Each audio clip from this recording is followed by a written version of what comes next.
ايه يا جنة، رأيك ايه بقى في التعديلات الدستورية؟ هنقول نعم ولا لأ؟ يا بابا بص يا بابا، الاختلافات دي. بص يا بابا، انا عايزه اقول لك حاجه. بص الناس من بص في التلفزيون. اي. الناس من هنا بيقولوا لا، وانا برضو بقول لا زيهم. فالاقتناعات بتاعت مصر لازم يركزوا على مصر، عشان هي فيها مشكله. واكتر حاجه ليبيا متظبطه وكل حاجه متظبطه في البلد غير مصر.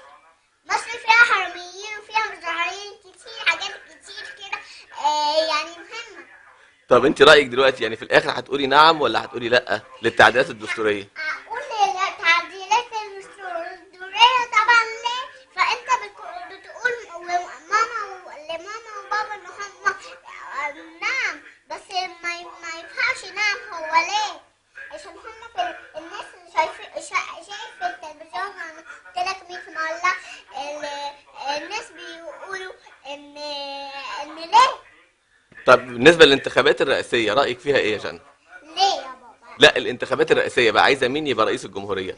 في عمرو موسى وفي محمد البرادعي وفي حمدين صباحي وفي هشام البسطويسي، وبيقولوا احمد شفيق كمان هيرشح نفسه.